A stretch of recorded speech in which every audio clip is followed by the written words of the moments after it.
네, 이제 국내 증시로 가보도록 하겠습니다. 종목와의 본격적으로 시작하기 전에요. 어제 어떤 종목들이 특징주로 튀어 올랐는지 이화영 아나운서와 함께 알아보시죠. 네, 특징주 짚어보겠습니다. 이 경기 침체에 대한 우려감이 계속되고 있죠. 이에 따라서 우리 시장은 어제도 부진했습니다. 하루 만에 또 내려가는 모습이 나타났었는데요. 코스피 지수는 2,300선 그 아래에서 마무리가 됐고요. 코스닥 지수도 회복한 지 하루 만에 740선으로 밀려났습니다. 그렇다면 그 안에서도 매수세가 쏠렸던 종목들을 바로 짚어보도록 하겠습니다. 네, 오늘도 이렇게 5개의 종목이 나와 있습니다. 익숙한 기업들도 보이는데요. 먼저 5위에는 옴니 시스템이 위치하고 있고요. 그 위에는 KPF가 이름을 올렸습니다. 그리고 어제는 반도체 투탑 종목들이 하락했죠. 삼성전자도 하락으로 마무리 지었습니다. 이 로봇 쪽에서 휴림 로봇 같은 경우에는 어제는 플러스권에서 마무리가 됐고요. 그리고 현대약품은 신약의 출시 소식에 어제장에서도 다시 한번 12%가 넘는 급등세가 나타났습니다. 이렇게 상위 종목들을 한번 쭉 살펴봤고요. 이 중에서도 어제는 이 KPF가 급등을 해줬는데 어떤 이슈가 있었는지 체크를 해보도록 하겠습니다. 네, 먼저 주가를 보시면 13% 이상 튀어 올랐고요. 종가상으로는 7,000원에 거래를 마치게 됐습니다. 증권가에서 올해 KPF가 매우 호실적을 달성할 것이라는 전망이 나왔었죠. 짧게 짚어보면 하나금융투자에서 KPF의 모든 사업부가 초호황기를 누릴 것이라면서 굉장히 긍정적으로 평가를 했고요. 여기에 자회사도 해운 시장이 나아짐에 따른 발주량의 증가 때문에 주목할 만하다고 바라봤습니다. 또한 성장 사이클의 초입 구간에서 본격적인 실적 성장이 예상되는데 그에 비해서 매우 저평가된 기업이라서 재평가가 시급하다고 언급했고요. 이러한 증권가의 긍정적인 평가로 인해서 장 초반부터 상승 곡선을 그려냈습니다. 이렇게 최대 실적이 전망되는 KPF에게 긍정적인 소식은 하나 더 있었죠. 자회사인 로봇 부품 전문 기업이라고 하는 SBB테프가 코스닥 상장의 예비 심사를 통과했다는 소식도 있었는데요. 이 소식이 주가의 탄력에 힘을 보탰다는 점까지 전해드리도록 하겠습니다. 이어서 다음 종목도 만나보도록 하겠습니다. 네, 옴니 시스템이죠. 어제는 주가가 밀려났습니다. 4% 넘게 하락했고요. 신저가에 터치를 했습니다. 종가상으로는 2,440원에 종가를 형성을 했습니다. 이 종목은 장 초반에는 상승세를 이어갔죠. 장중에 8% 넘게 올라갔었는데 그런데 결국은 상승폭을 모두 반납하면서 하락으로 전환이 됐습니다. 이제 본격적인 여름의 시작인데 벌써 폭염으로 인해서 전력 수요가 무려 9만 메가와트를 돌파하면서 지난해 최대 전력 수요를 넘어섰다는 소식에 많은 투자자분들이 주목했던 종목이기도 하고요. 이렇게 전력 수요가 넘어선 것은 지난해 12월 이후 처음이라고 합니다.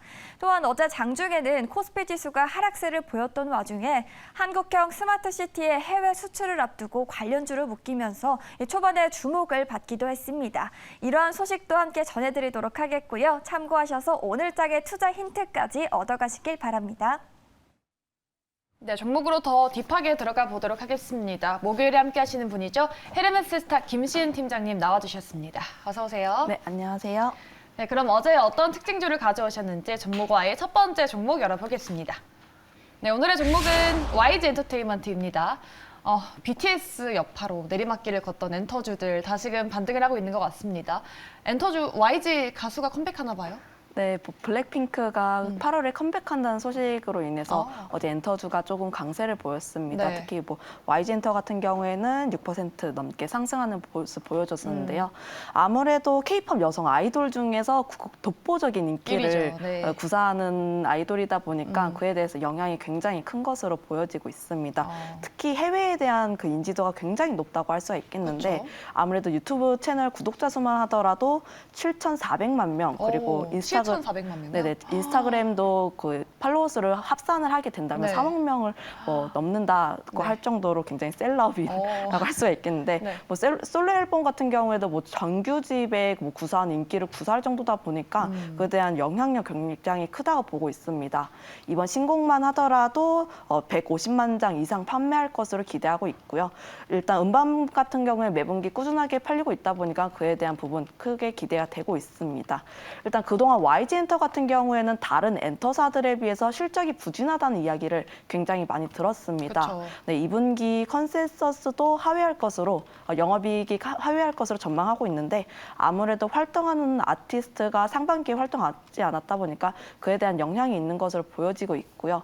그만큼 활동하는 아티스트가 얼마나 있느냐가 중요하다고 볼 수가 있겠는데 하반기에는 다시 주요 아티스트가 활동할 것으로 예정하고 있다 보니까 그에 대한 기대감 계속 나오고 있습니다. 특히 블랙핑크 같은 경우에는 신곡을 발매하고 나서 4분기에 콘서트 월드 투어를 진행할 예정인데 내년 상반기까지 북미와 그리고 유럽, 아시아에 걸쳐서 대규모로 진행할 예정입니다. 네. 티켓 단가라든지 아니면 개런티 같은 경우에도 봤으면 코로나 이전과 대비했을 때 40~50% 정도 높게 책정되어 있다 보니까 그 부분에서 기대가 되고 있다고 보시면 좋을 것 같고요. 투어 규모 자체도 뭐 30회보다 훨씬 높은 40회 정도 규모로 진행할 예정이다 보니까 그에 대한 매출적인 측면에서 크게 기대가 되고 있습니다. 그 외로도 뭐 트레저나 위너, 아이콘 같은 경우에는 콘서트라든지 외부 행사가 있다 보니까 그에 대한 부분도 기대가 되고 있고요. 아무래도 BTS의 단체 활동 중단 선언 때문에 엔터주의 주가 부담이 조금 있었던 걸로 보여지고 있습니다. 네. 전반적으로 주가가 많이 하향세를 그리고 있었는데 일단 엔터사들 같은 경우에 저는 상저하고의 흐름을 그려질 것을 보고 있어요. 아무래도 리오프닝에 대한 부분이 실질적으로 하반기에 가시화가 될 것으로 전망하고 있고요. 실적에 대한 긍정적인 흐름이 나타나고 있습니다. 리오프닝 관련주들 중에서도 실적이 뒷받침되는 부분은 뭐 카지노라든지 엔터사들밖에 없기 때문에 이런 시장에서 오히려 실적이 뒷받침이 되어야지만 크게 좀 그래도 뒤가 있다고 볼 수가 있거든요. 그러다 보니까 실적에 대한 든든한 뒷받침이 되고 있다는 점 한번 체크를 해보시면 좋을 것 같고 오프라인 콘서트라든지 팬미팅 등 뭐 외부 행사가 진행이 되면서 그에 대한 부분 그리고 해외 투어가 진행되면서 수익성이 증가하고 있고 그에 따라서 앨범 판매가 증가를 하게 되면서 MD라든지 뭐 굿즈 상품군들의 부가적인 수익까지 붙을 수 있다는 점 한번 체크를 해보시면 좋을 것 같습니다. 네. 음악적인 부분에서는 계속해서 수요가 늘어날 거로 보고 있습니다. 일단 뭐 지하철을 타거나 어디를 가거나 하면은 항상 사람들 이어폰 꽂고 있어요. 맞아요. 그 음악은 우리 삶에서 뗄래야 뗄 필수 수가 없는, 없는 네. 부분이다 보니까 앞으로 뭐 음악적인 부분, 콘텐츠에 대한 부분 성장할 수밖에 없는 시장이다 보니까 지금 주가가 굉장히 많이 빠져 있을 네. 때 분할적으로 접근해 보시는 것도 괜찮겠다는 말씀 드려보도록 하겠습니다. 네, 이제는 K-팝 대표 가수들의 컴백으로 인해서 좀 주가도 기지개를 켜줄 수 있기를 바라보겠습니다. YG 엔터 짚어드렸고요. 두 번째 종목으로 넘어가 보겠습니다. 네, 두 번째 A스토리입니다. 어제장 14% 급등했습니다. 어제 하창환 본부장님도 콘텐츠주 스튜디오 드래곤 짚어주셨는데 기사 보니까 경기 침체가 오더라도 볼 건 본다라고 표현을 하더라고요. 저희가 어제 종이의 집 재밌다 재미없다로 활발한 토론을 나눴었는데 히트작이 좀 지금 많이 나오고 있는 상황인가 봐요. 일단 넷플릭스 1위라고 할 수 있는 이상한 변호사 우영우라는 드라마가 흥행을 하고 있습니다. 한국 드라마인가요? 네, 한국 드라마인데요. 저도 어제 보다가 좀 잠들었는데 네, 재밌나 일단 봐요. 주변 분들 이야기를 빌려서 보자면 일단 소재도 되게 참신한데 배우의 연기력도 굉장히 재밌다. 2회밖에 진행이 되지 않았지만 네. 너무 재밌어서 다음 회가 너무 궁금하다는 의견이 주를 이루고 있습니다. 지금 나오고 있는 네네, 지금 뭐 나오고 있는 건데요. 단점 같은 경우는 아직까지 2회밖에 나오지 않았다는 점이라고 할 수 있을 정도로 그만큼 인기가 있고 재밌다 보니까 입소문이 타면서 그 제작사에 대한 기대가 나타나고 있는데 A스토리가 뭐 그 우영우의 그 제작사이다 보니까 그에 대한 주가가 반영이 된 것으로 보고 있습니다. 아무래도 드라마라든지 영화 같은 걸 보게 된다면 우리가 정말 재밌다 이거 제작사가 누구야라고 봤을 때 그 종목을 찾게 되는데 그거 같은 경우가 A스토리라고 할 수가 있겠고요. 네, 일단 기존의 미디어 콘텐츠주들 같은 경우에 주가의 하향세를 그렸는데 아무래도 OTT 기업의 그 경쟁이 활성화가 되다 보니까 넷플릭스 같은 경우에는 뭐 가입자 수가 역성장하고 1분기 실적 부진이 계속적으로 나오게 되면서 관련해가지고 주가가 계속 하향세를 그렸습니다. 그러나 일단 국내 콘텐츠 기업 같은 경우에는 이런 OTT 경쟁 시장에서 오히려 호재다라고 볼 수가 있겠는데 아무래도 콘텐츠에서는 되게 유한하지 제한적이라고 보고 있지만 네. 제한적이다 보니까 그에 따라서 제작을 하는 제작사의 가치가 상승을 하고 있는 모습 보여주고 있고요. 유럽이라든지 미국 시장에서는 OTT 시장이 포화 상태라고 할 수가 있겠지만 아시아 지역은 아직까지도 성장 중에 있습니다. 그러다 보니까 아시아 콘텐츠를 제작을 하는 한국 콘텐츠 제작사의 가치가 상승할 수밖에 없다고 볼 수가 있겠고요. 그에 따라서 종이의 집 그 한국 버전도 봤을 때 어제 우리가 굉장히 많은 토론을 네. 했잖아요. 재미가 있다 없다 뭐 우리 호불호가 굉장히 갈린다는 얘기를 했지만 재미있다고 하셨죠, 팀장님은? 네, 저는 괜찮다고 네. 봤습니다. 네. 근데 그럼에도 불구하고 종이의 집 콘텐츠 그 한국 버전 같은 경우에는 비영어권 부분에서 글로벌 1위를 달성하고 있을 오. 정도로 굉장히 흥행을 하고 있는 네. 작품이라고 할 수가 있겠습니다. 그에 따라서 넷플릭스도 뭐 전체적인 제작비 지출은 줄이고 있지만 한국 콘텐츠에 대한 투자는 계속적으로 확대하고 있는 모습 보여주고 있다 보니까 그에 따라서 한국 콘텐츠 제작사 계속 관심 있게 보실 필요가 있겠다는 말씀 드려보도록 하겠고요. 네. 특히 이 기업 같은 경우에는 이번 기 호실적도 기대가 되고 있습니다. 드라마가 보통 잘 된다고 하면은 IP를 활용해서 뭐 부가적인 상품군 뭐 VOD라든지 관련해서 창출을 하고 있기 때문에 그렇죠. 그에 대한 부분에서 기대가 되고 있고요. 그에 따라서 지금 우영우가 굉장히 잘 되고 있다 보니까 그에 따른 부분이 기대가 된다는 점 한번 체크해 보시면 좋을 것 같고 또 7월에는 빅마우스라는 이제 작품이 이제 출시 예정인데 새로운 드라마인가요? 네네 뭐 이종석이 3년 만에 주연을 한다는 네. 작품이라고 하면서 이제 기대가 되고 있습니다. 일단 그러다 보니까 국내라든지 해외 판권에 대한 수익도 나타나고 있고 SNL과 관련해 가지고 그에 따른 수익성도 반영될 것으로 전망하고 있습니다.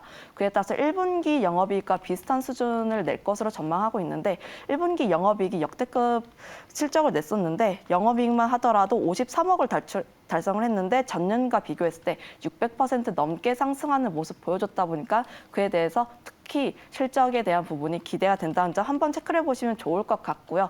그 외로도 하반기에 대작 라인업이 대기가 되고 있는데 앞서서 설명했다시피 7월부터 당장 시작하는 빅마우스 그리고 모레도 꽃은 핀다 굉장히 다양한 작품군들이 예정이 되어 있다 보니까 앞으로도 그 재미있는 콘텐츠가 발생이 되면 될수록 그에 따라서 제작사도 관심을 받을 가능성이 높다는 점 한번 체크해드려 보도록 하겠습니다. 네, 저희 이제 마지막으로 질문 드릴게요. 짧게 답변해 주시면 좋을 것 같은데 국제유가가 지금 하락하면서 정유주 WTI 더 오를 거라는 전망 vs 지금 팔아야 된다는 시각 엇갈리고 있는데 좀 어떻게 보세요? 저는 아직까지는 보유해도 괜찮다는 말씀 드려보도록 하겠는데 아무래도 경기 침체에 대한 우려가 계속적으로 나타나고 있지만 그 유가에 대한 하향세가 지속적으로 나타나는지 여부를 한번 체크를 해보실 필요가 있겠고요. 아무래도 정유주 같은 경우에는 정제 마진에 대한 실적이 크게 기대가 되고 있기 때문에 네. 실적에 대한 부분 한번 크게 보시면 좋을 것 같다는 말씀 드리도록 하겠습니다. 네, 어제 이렇게 특징적이었던 두 종목들과 국제유가 급락에 따른 정유주의 전망까지 짚어드렸습니다. 잘 참고하시면서 앞으로의 시장 추이 잘 지켜보시기 바랄게요. 오늘 종목와에는 헤르메스 스타 김시은 팀장님이 수고해 주셨습니다. 말씀 고맙습니다. 네, 감사합니다.